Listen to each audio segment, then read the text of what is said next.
We are checking out the goods and bads of Monster Hunter Wilds to let you know if it is worth playing. So, let's dive in and find out.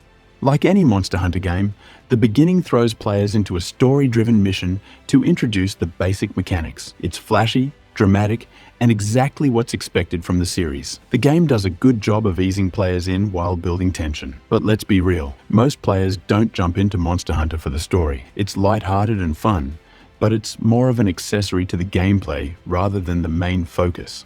If past Monster Hunter games didn't grab your attention with their storytelling, Wilds won't change your mind. The biggest and most noticeable change in Monster Hunter Wilds is how fluid everything feels. Cutscenes transition straight into gameplay.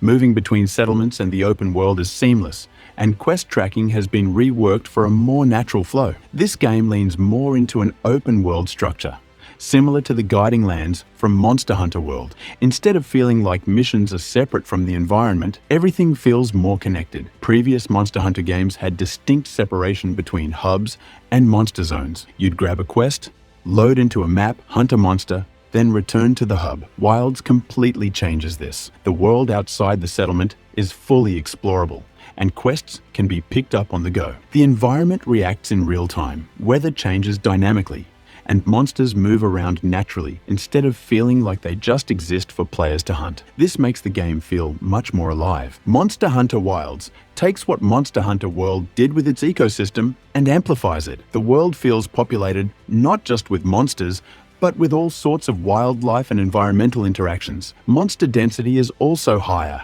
making encounters feel more natural rather than scripted. The environment isn't just a backdrop. It plays a role in how monsters behave and how players can approach hunts. That said, this might not be for everyone. Some players might prefer the more structured hunts of previous games rather than this open-ended style. The freedom is great, but it also means spending more time planning and reacting to the world rather than jumping straight into action. Visually, Monster Hunter Wilds shifts away from the exaggerated style of previous games. Monster Hunter World felt like a Jurassic Park theme park with oversized objects, while Wilds leans more into realism. The world design looks grounded and natural, making it visually more appealing to Western audiences. This shift is a smart move from Capcom, as it makes the game feel fresh and immersive. However, some fans might miss the charm of the older art style. The over-the-top personality of Monster Hunter has always been part of its identity, and Wilds dials that back a bit in favor of realism. It's not necessarily a bad change, but it is something to keep in mind. One of the most impressive changes is the map system. Unlike past games where information was limited, Wilds provides real-time data on monster locations, threat levels, resources, and spawn timers. This allows players to make informed decisions without having to return to a hub or reload into a mission. It makes planning hunts much more efficient and reduces downtime. The downside, it removes some of the old-school Monster Hunter charm, where players had to rely more on tracking skills and environmental clues. Some might feel like this new system makes things a bit too convenient, taking away the sense of mystery and discovery. A major addition to Monster Hunter Wilds is its seasonal system. Different monsters appear based on the season, adding variety and making the world feel more alive. Apex predators only show up at specific times, requiring players to plan their hunts carefully. This is a fantastic feature that adds long-term replayability. However, it also means players might have to wait for certain monsters to appear rather than hunting them whenever they want. Some might find this frustrating if they prefer a more straightforward approach. A huge gameplay shift in Monster Hunter Wilds is the ability to wield two weapons. Mastering even one weapon in Monster Hunter is already a challenge, but now there's the option to switch between two, opening up more strategic possibilities. Weapons have also received changes. Movesets have been adjusted, and mechanics like dodging while maintaining charge states have been improved. These changes give combat more depth, but also increase the learning curve. Veterans may need to relearn their favorite weapons, while newcomers might find it more complex to get into the game.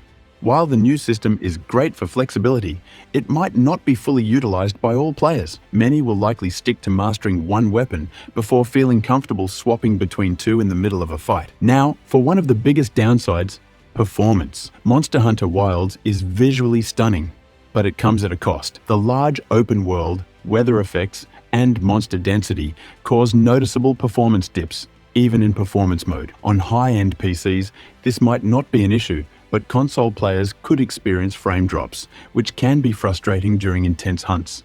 It's not a deal breaker, but for a game that relies on precise timing and reactions, frame drops could negatively impact the experience for some players. Hopefully, future patches will optimize performance, but as of now, it's something to be aware of.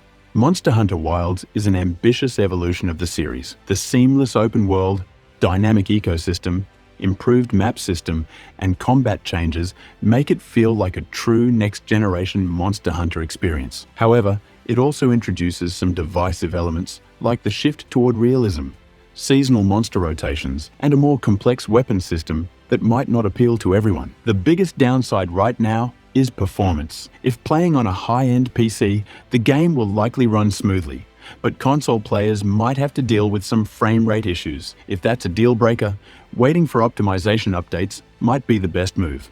Overall, Monster Hunter Wilds is shaping up to be a fantastic entry in the series. It's a game that takes risks and pushes the franchise forward in exciting ways. If you love the idea of a more open and immersive hunting experience, this is definitely worth playing. But if you prefer the more structured and traditional Monster Hunter experience, some of these changes might not be for you.